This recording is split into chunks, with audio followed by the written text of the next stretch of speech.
สวัสดีทุกท่านนะคะช่องเลขหวยไทยลาวค่ะสำหรับคลิปนี้นะคะก็จะเป็นชุดสรุปของหวยลาวนะคะประจำงวดวันที่4ธันวาคมนะคะ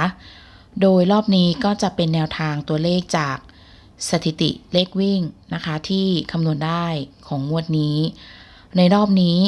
คำนวณแล้วทั้งหมด25สูตรนะคะเดี๋ยวเรามาดูจากงวดที่แล้วก่อนนะคะงวดที่แล้วเนี่ยผลที่ออกเนี่ยออก0560นะคะเป็นตัวเลขที่เหมือนกับงวดก่อนหน้านั้นคือ20เดือนพฤศจิกาคือตำแหน่งใกล้เคียงกันมากนะคะ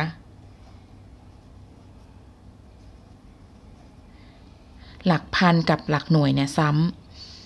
ำทั้งสองหลักเลยนะคะก็ทำให้ไม่ได้เลยรอบนี้นะคะงวดที่แล้วที่คำนวณเนี่ยมีทั้งหมด30สูตรนะคะก็จากที่เคยบอกว่าหลักเลขศูนย์เนี่ยถึงมันจะเจอแค่สูตรเดียวนะคะก็มีโอกาสที่จะมาได้ตัวที่มาก็คือเลข6นะคะเลข8ที่เป็นเลขเด่นตัวนี้เนี่ยไม่มาเลยนะคะไปมาเลขรองที่เป็นเลข6นะก็ผลมันออกเป็น0560เนี่ยมันทำให้หัวท้ายเป็นเลขซ้ำเพราะฉะนั้น0เนี่ยเจอแค่สูตรเดียวเราก็เลยไม่ค่อยได้เน้นเท่าไหร่นะคะก็เลยทำให้งวดที่แล้วตัวนี้ไม่ได้เลยนะคะต้องขออภัยพ่อแม่พี่น้องทุกท่านเลยจริงๆนะคะมาดูของงวดวันที่4ที่คำนวณให้ในรอบนี้คิดมาได้ทั้งหมด25สูตรนะคะมาดูตัวเลขที่เป็นเลขดับ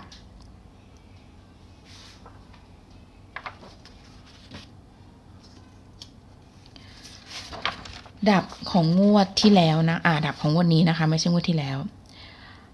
ดับหลักพันนะคะก็จะมี05215หลักร้อย00277หลัก108831หลักหน่วย24240นะคะ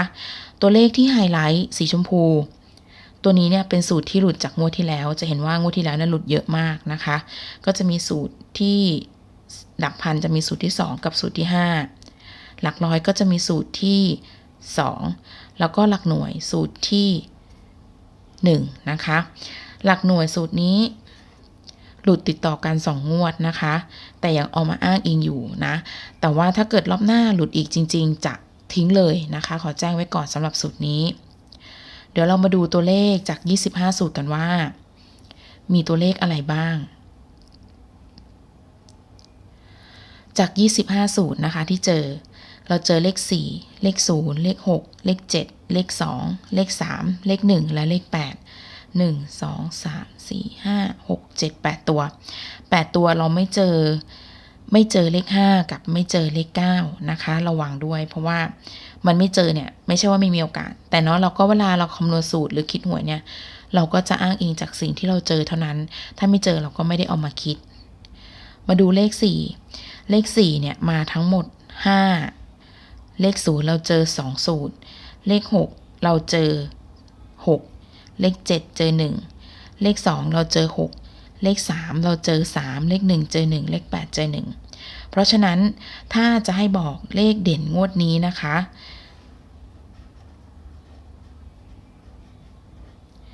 เด่นของงวดนี้6กับ2มันมาเท่ากันก็จะให้เป็น6กับ2นะคะเป็นเด่นทั้งคู่แล้วก็ลองคือ4กับ3ก็จะได้ครบ4ตัวพอดีเห็นไหมคะเพราะฉะนั้นเรามาดูตัวเลขที่เราจะจับให้ตัวเลข2ตัวรอบนี้ให้6ชุดนะคะจะเยอะหน่อยแล้วก็เดี๋ยวมาหาวิธีการตัดกันวิธีการเดิมของเราก็คือจากตัวเลขทั้งหมด25สูตรเราก็ไปแยกประเภทนะคะว่าสูตรไหนที่มาได้หลักบนสูตรไหนที่มาได้2ตัวล่าง2ตัวบนและ2ตัวล่างก็ยังเป็นเลขหลักพันและหลักร้อยคือ2ตัวล่างหลัก10และหลักหน่วยคือ2ตัวบนนะคะยังเป็นแนวทางนี้อยู่2ตัวล่างที่เราจับได้ก็คือ43 41 34 76 46และ31 2ตัวบน26 61 23 03 63และ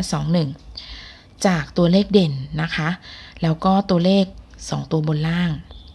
เราก็จะจับได้ตัวเลขที่เป็น4ตัวชุดแรกเลย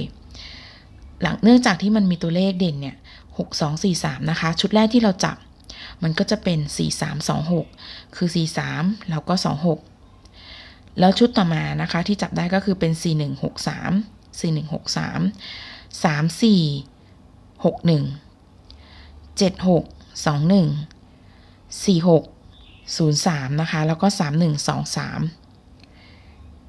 ก็จะจับได้ทั้งหมด6ชุดนะคะก็จะเห็นว่าตัวเลขมันดูเยอะมากเพราะมัน6ชุดเราก็จะมาทำการตัดให้จากสถิติที่เห็นนะคะ0มันมาทั้ง2งวดติดกันแล้วก็เป็นหลักพันกับหลักหน่วยแล้วอีกอย่างหนึ่ง0ที่เจอในงวดนี้นะคะเจอแค่เพียง2สูตรนะคะรอบนี้เจอ8 1สูตรเราไม่ได้เอามาคิดนะคะก็ตัด8ออกไปเพราะฉะนั้นถ้าจะให้ตัดนะคะหรือตัวเน้นเราก็ขอเน้นออกเป็นตัวเลขที่เป็นไม่มีศูนย์ไม่ใช่ว่ามันไม่มีโอกาสที่จะไม่มานะคะโอกาสจะมามันก็มีแต่มันมีได้น้อยเพราะว่ามัน2งวดแล้วแถมเป็น2หลักที่มาตรงกันนะคะก็เลยขอตัดออกแล้วก็อีกชุดหนึ่ง4 3 2 6แล้ว1ชุดนะคะแล้วก็7 6 2 1 7 6 2 1นะคะถ้าใครยังชอบ0อยู่นะคะให้เน้นไปตัวหนึ่งเป็นชุดนี้นะคะก็จะมีแค่3ชุดเท่านั้นเพราะ1จริงๆมันก็สถิติมันก็แค่4งวดติดนะคะแล้วก็เจอแค่สูตรเดียวตัวเน้นสุดก็คงจะเป็นชุดนี้นะคะเพราะมันมาเป็นตัวเลขที่มามากทั้ง4ตัวนะคะแล้วก็ส่วน0เนี่ยมันมาเจอ2แต่ว่าที่เราคาดการก็คือ0มันน่าจะไม่มาแล้วนะคะก็เลยเบา0ไป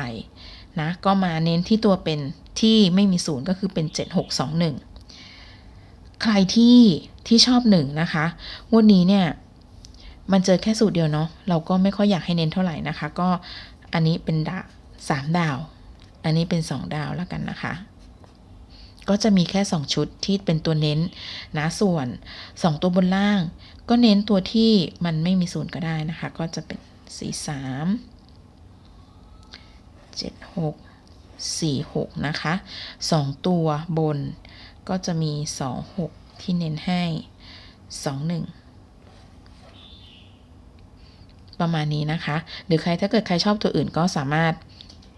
เอาไปเพิ่มได้นะ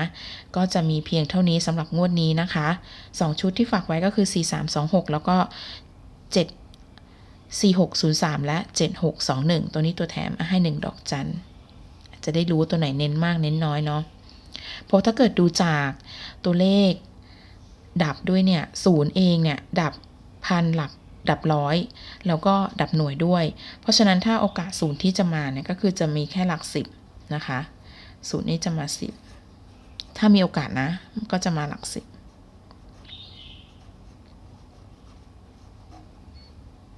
อันนี้ถ้าเป็นไปตามดับประจำหลักที่คิดได้นะคะแล้วก็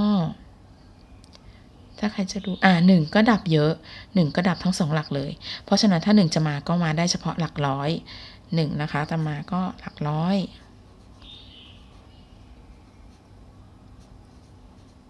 กับหลักหน่วยก็จะมาได้2หลักนะคะส่วน8จริงๆมันดับแค่หลัก10นะคะแต่เพลินที่เราเจอเนี่ยเจอน้อยเจอแค่สูตรเดียวเราก็เลยไม่ได้เอามาจับให้นะคะใครชอบ8ก็ดูไว้นะคะว่าจะลงหลักไหนหลักพันหลักร้อยหรือว่าหลักหน่วยก็ได้แต่ไม่ใช่หลัก10นะคะส่วน6เนี่ยมาได้ทุกหลักนะคะเพราะไม่ติดดับหลักเลยแล้วก็4มาได้1,110นะคะ2เนี่ยจะมาก็มาได้แค่หลัก10นะคะ2ก็จะเป็นหลัก10อันนี้นะตามสูตรดับประจำหลักของเรานะคะ2ก็จะมาหลัก10ทีนี้ก็แล้วแต่จับ4 3 4 3 2 6ถ้าจับสลับจริงๆได้หลายชุดมากนะคะก็ถ้ามันมาได้หมดเลยนะคะตัวนี้สามารถสลับได้แต่อันนี้ที่เราจับคือจับจากการแยกบนล่างนะคะก็จะได้ชุดนี้ชุดเดียว4 3 2 6นะคะฝากไว้สำหรับงวดนี้นะคะสำหรับคลิปนี้ก็จบแต่เพียงเท่านี้ค่ะสวัสดีค่ะ